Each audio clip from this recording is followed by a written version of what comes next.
Fortunate enough to be the victim of phone theft. There is a story behind why we're doing this particular story, which I will tell you later on, so stay tuned for that. But there we go. With me to discuss this now is former Scotland Yard detective Peter Bleksley.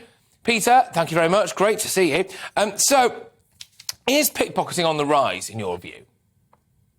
Well, unfortunately, an awful lot of types of crime are on the rise, which is why we all have to take great steps to protect ourselves and protect those items that we've worked so hard for, because unscrupulous villains will try to steal our stuff.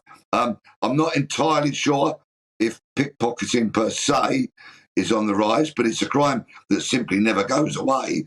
And I'm currently in southern Spain, an area where there are often many pickpockets operating. So it's very much at the forefront of my thinking at the moment. Absolutely, Peter. And also, the thing is as well, look, a lot of people, so full disclosure, everybody. So there's a particular person who works on this show who had their phone nicked, right? And I did my best to try to get it back. You can track your iPhone these days, so we managed to find an address where we believed that iPhone was. It turned out to be a phone shop, Peter. Who would have thought it, that someone has nicked a phone and handed it into a phone shop for some cash? We worked out it would have cost me about 700 quid to get that phone back. And I don't like it that much, so I didn't pay it. But, Peter, what can you do to protect yourself against pickpockets, then? OK, if you're travelling on the underground, give yourself some space. Don't keep your own personal space, whatever environment you're in. Do not let people intrude that space. If, for example, you're coming home after a night out, you might find that people will approach you. They'll outwardly appear to be friendly. They'll want to hold you, hug you, shake your hand. Don't allow any of that, because what they're basically doing is distracting you so that they can slide their hand into your pocket or your bag and remove your phone or your keys or whatever it is that you've got in your pocket.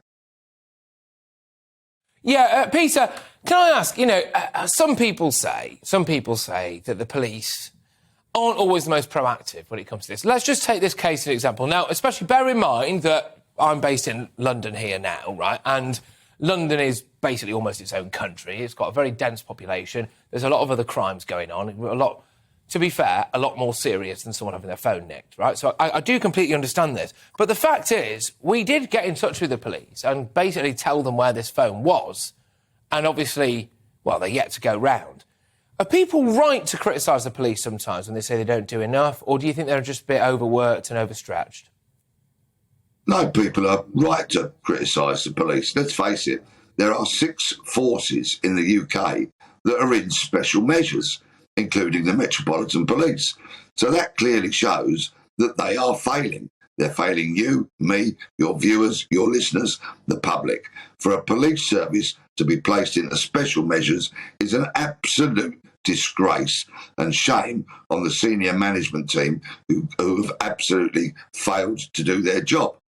Our police officers are overworked, they're underpaid, but that is still no excuse. We need more officers to join, yes, certainly, but no, in many, many regards, I'm afraid, our police are falling way short of what we should expect from them.